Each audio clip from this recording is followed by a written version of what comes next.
Good morning, good morning, good morning. Welcome to Seiku's Get Rich 101. I don't know why I added my name that time, but I'm going to go with it. Seiku's Get Rich 101.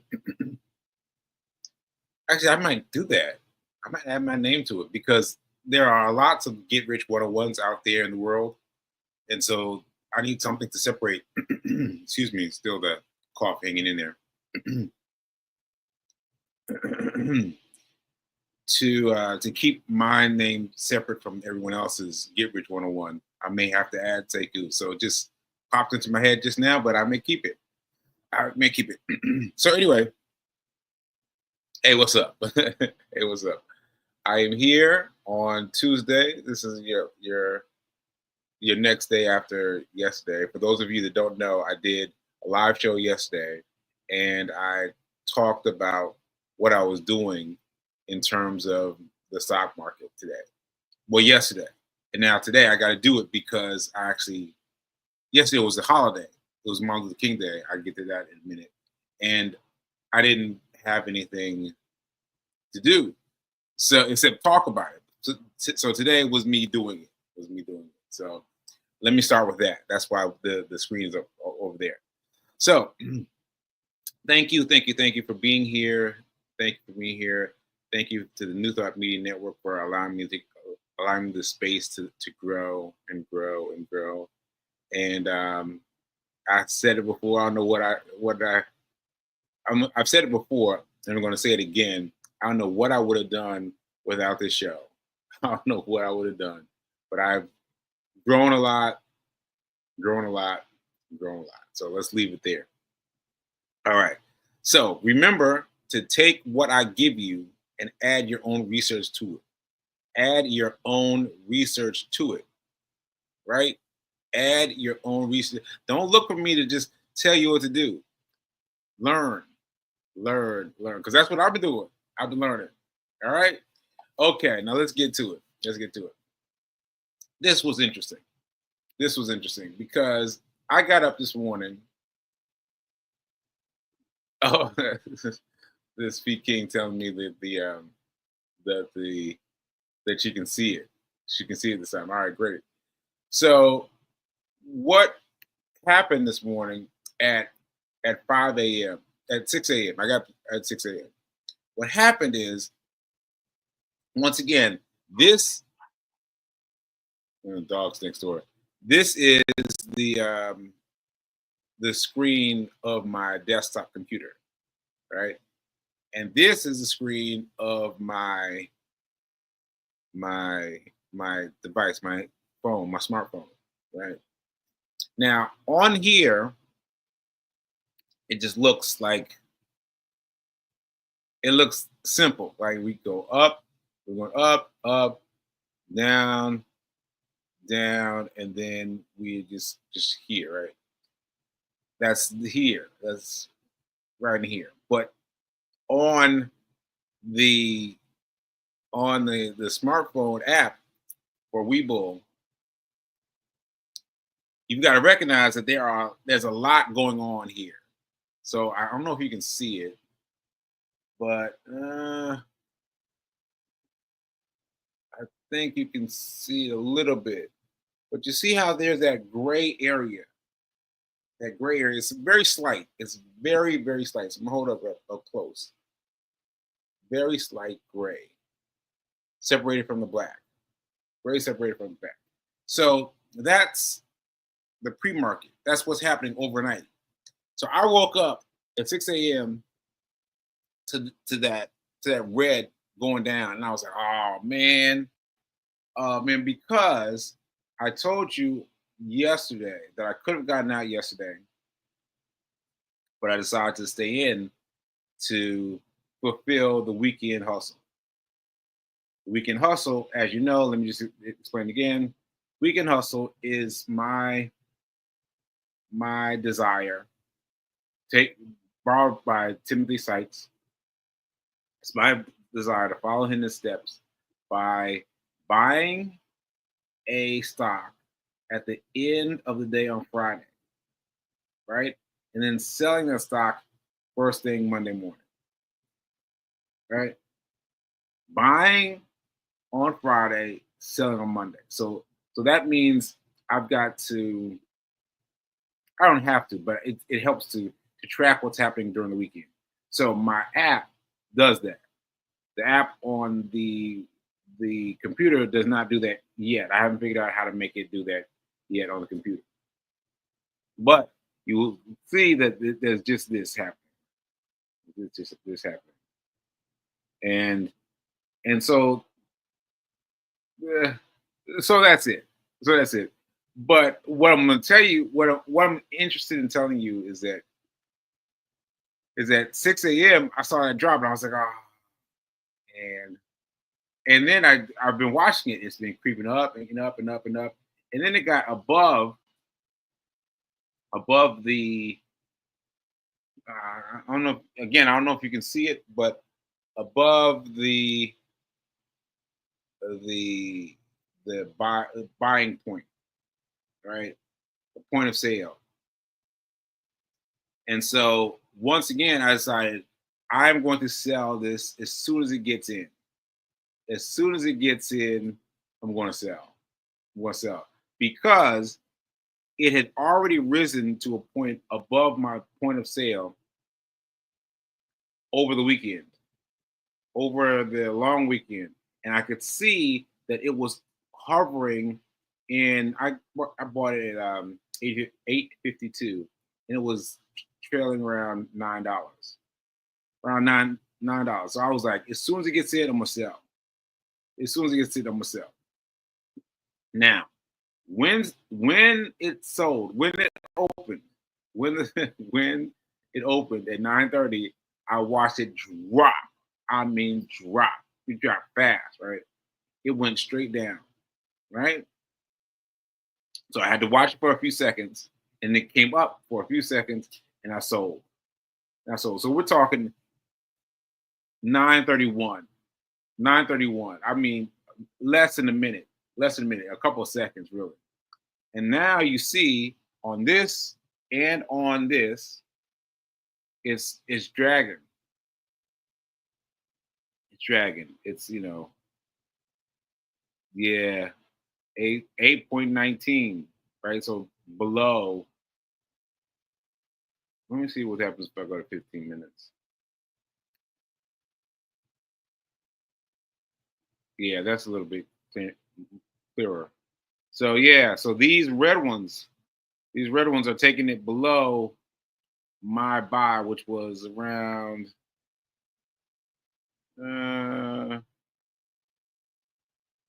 around here somewhere.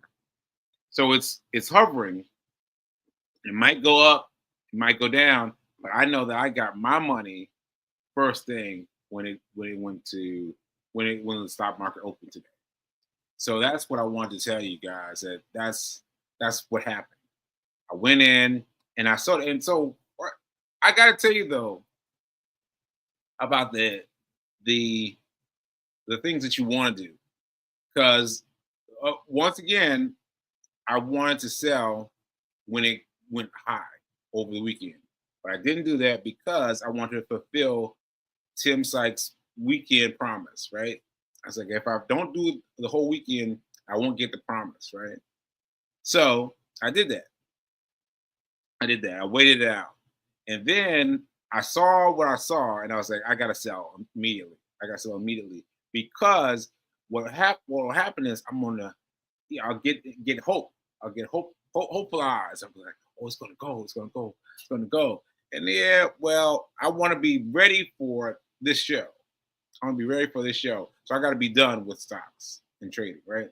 So I decided to go ahead and sell it as soon as it came on. So it came on, the first seconds it went down, way down, and then it came up. It came up. And so I'm buying and selling right before the first paddle, the first candlestick finishes going either north or south. Before the candlestick ends up going north or south. As long as it's going north for a few moments, I'm gonna sell then. I'm gonna sell then. So I hope that was understandable to people. I hope that was understandable to people. Oh, see, look, 7.789. See, See, like I had it, I bought it at 8.50, 8.50. And so now it's like $7.89. So it's already going south. And I could be out there hoping, and maybe this will go higher, but I'd rather be in and out, in and out.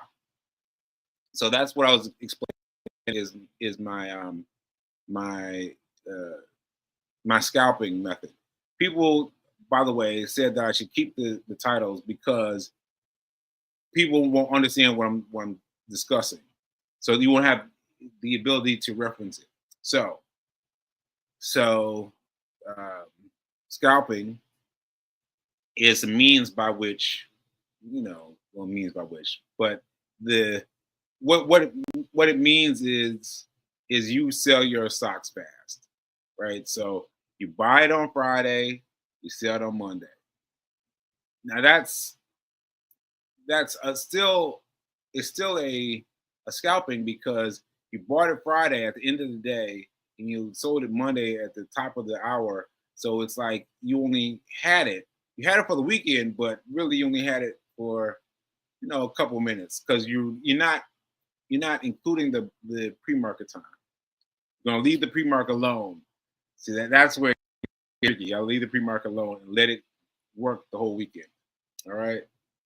All right. So I hope that made sense. This thing is down at 7.87 now. And so I've proven to you that how I got my money and how this is just how I got my money. Now that said, I still have XHG, SHG. And does it show me how much? It doesn't show me how much, but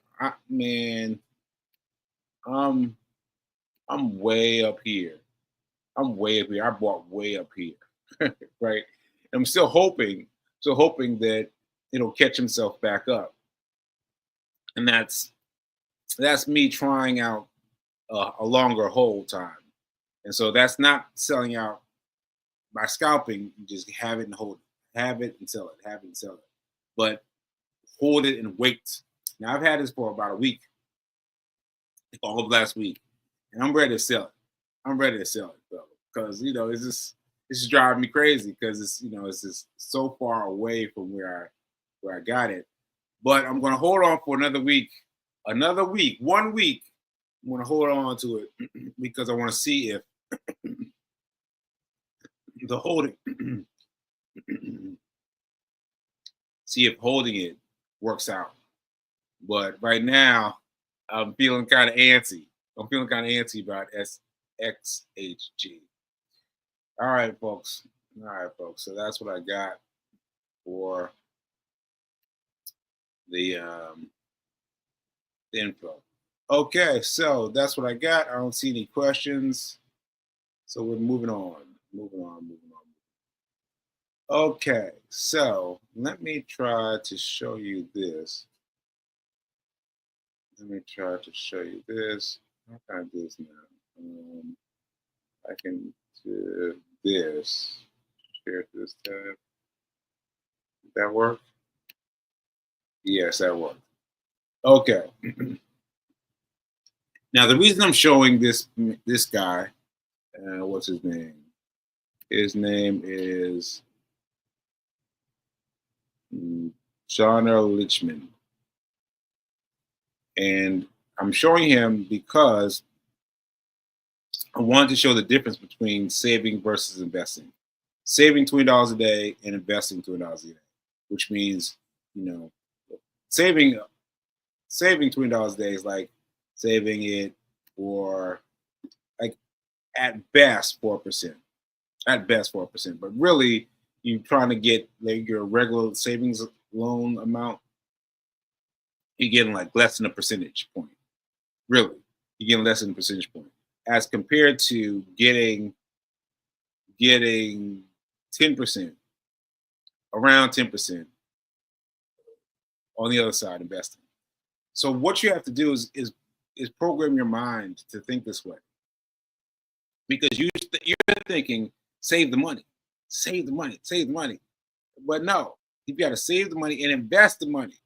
You've got to save the money and then invest.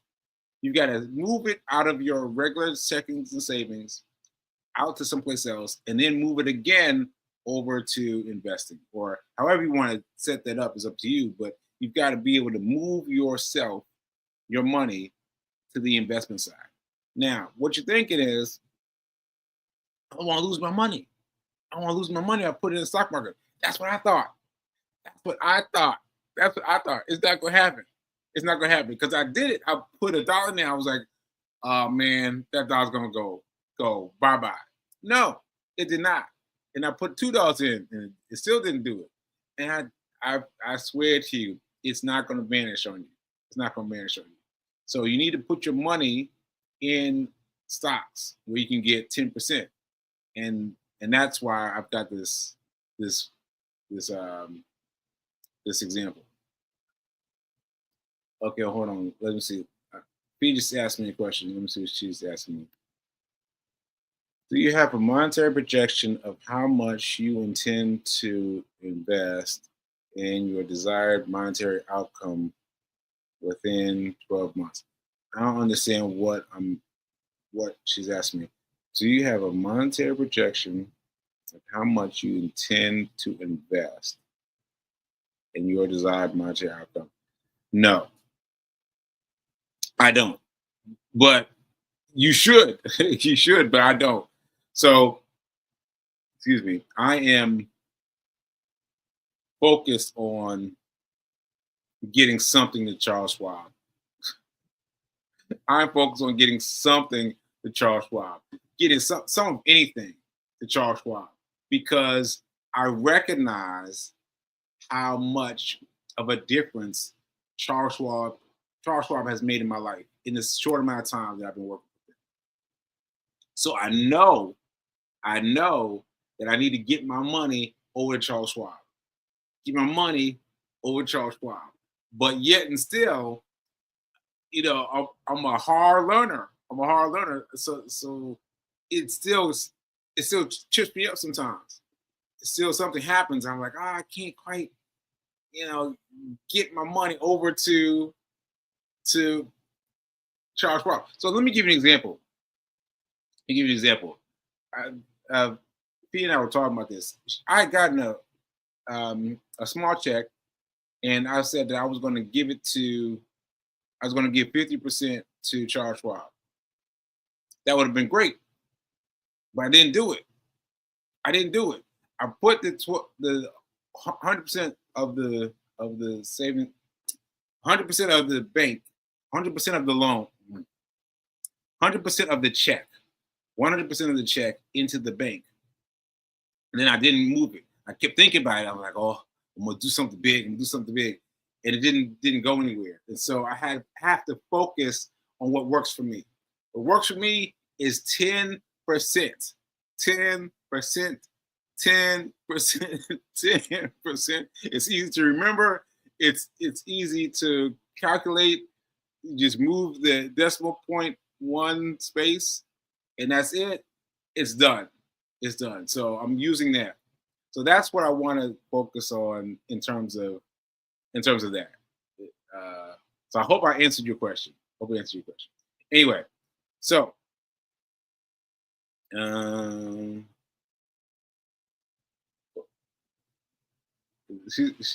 King wrote this. Nothing changes until you change. Yeah. But I want to point this out before I move on to this quote. You can make a little bit of money and a little bit of change. You can put a little bit of money into Charles Schwab and then leave it alone and then mess up things and then come back to it. And what you put over there will grow. It will grow. And if you're checking it on a regular basis, seeing that it will grow will help you put more money in. But even if you mess up, like me, and you put a little bit in, the amount that you put in will help you. All right. So anyway, let me play this. We're gonna watch this thing accumulate. There's no words, but you're gonna watch this accumulate. Let me press play. Here we go. And it's at 10 years. Now I'm gonna take the music off. 15, 20 years.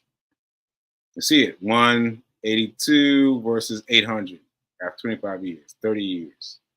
We're gonna go up to 50 years. After 40 years.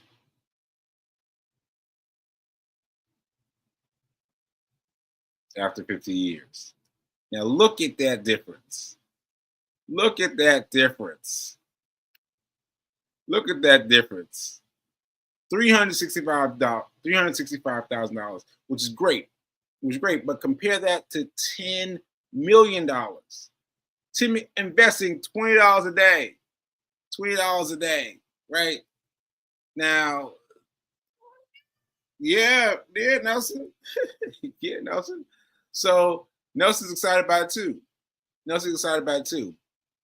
Because the difference between you saving the money versus you investing the money in the stock market is shown right there.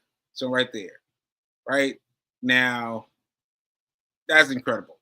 That's incredible. And I point this out because this I wanted to talk about in terms of Martin Luther King Jr.'s birthday yesterday. So yesterday was a holiday. It's Martin Luther King Jr.'s birthday. And so Fee and I did like a super brown faces. Like we went for brown faces. And we went to documentaries and movies and all these things. And so I forget how we got there, but we ended up watching a movie about Sally Hemings and George Jefferson. No, Thomas Jefferson. Thomas Jefferson? Thomas Jefferson and Sally Hemings.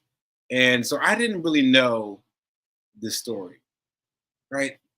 I hadn't heard the story, but I watched this story, and I don't know how much of this story is true, what we saw last night, but it was fascinating. It was fascinating.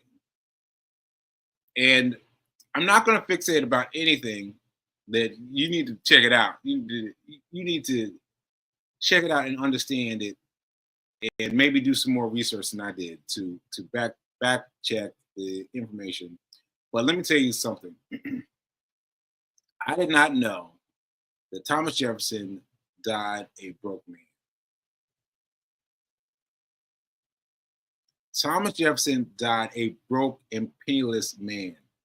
Now, my understanding is that he was a president, served as president twice, vice president once. I mean, what are you talking about? What are you talking about? And that got me thinking, excuse me, that got me thinking about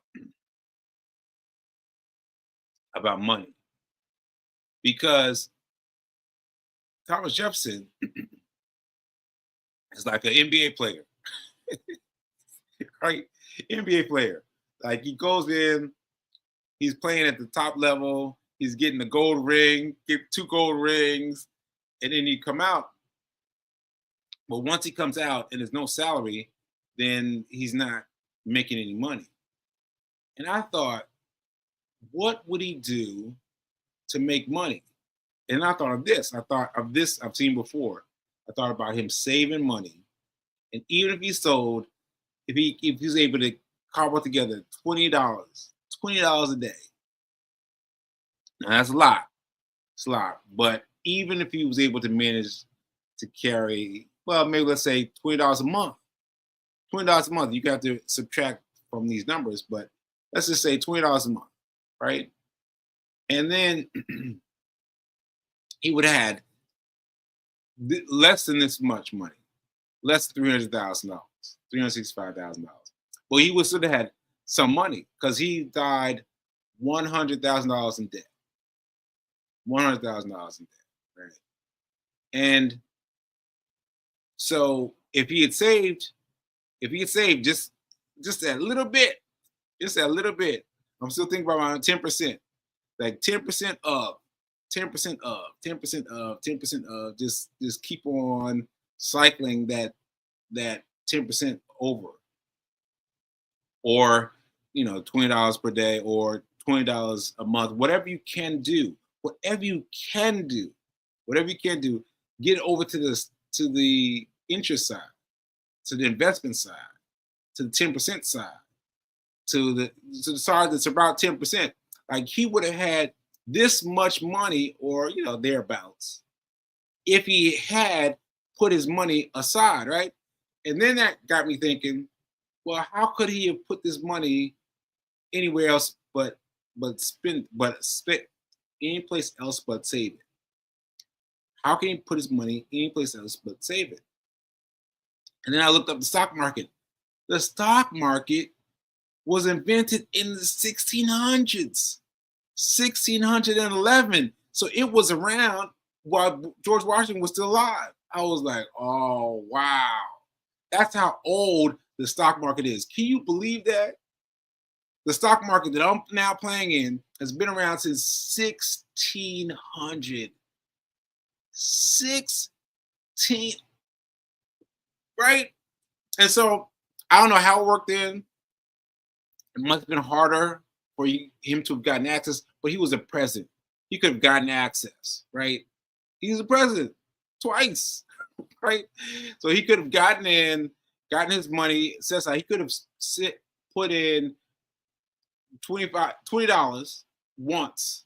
He could have put it aside $20 once and just left it in there. And that one time grand issuance of whatever would have grown and grown and grown and grown. Now, it would not have grown as fast as if you put more money in there. But you can put in $25, $20 into the stock market, into the stock market, let's say, and watch it grow. And watch it grow. You don't even have to put in more money. Now, it works best if you put in more money. But even if you just put a little bit in, it would grow. Now, I'm not talking to you about his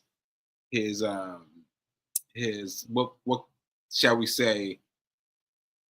What shall we say about his things with slaves? I'm not talking about slaves. I'm not talking about his dealings with Sally Hemings. I can't get into that. Because that'll get me sparked up. But I'm talking to you about money. Now, Thomas Jefferson was like an NBA player. He's somebody who took advantage of the money that was right here present, and then when it was gone, he stopped doing stuff with it. He expected the money to continue. He expected being rich to be a state. Like, you reach a certain level, and once you're rich, you stay rich. And that's not the case. That is not the case. You get rich by moving your money out to the side. You've got to do the right thing with your money. And it doesn't matter how you get your money. Hence, I can't remember his name, but the guy who I told you about was a gas guzzler, a gasoline attendant, and he died with $8 million in his bank account. Like, you know what I'm saying? Like, you can do it. All you gotta do is put a little bit of money away. Now, he is. I'm about to get started again. So I'm gonna leave it there. I want you to look right here again. Saving $20 a day, that can get you $36,000, which is good. But it compares nothing to putting aside the same amount of money and having $10 million. $10 million. Like, just put aside 10%. Just put aside 10%, feed it over to Charles Schwab, beat it over again to the S&P 500 or something similar, but invest your money. Don't save your money. Invest your money. Don't save your money. Invest your money. Don't save your money. All right. Okay, folks. Okay, folks. I hope you got something out of this class today. And if not, we'll be talking about money tomorrow with Melissa, with Reverend Melissa. And so until then, remember that now is better than perfect. Now is better than perfect. Ashe, ashe, ashe. All right, folks. I'll see you later. Peace.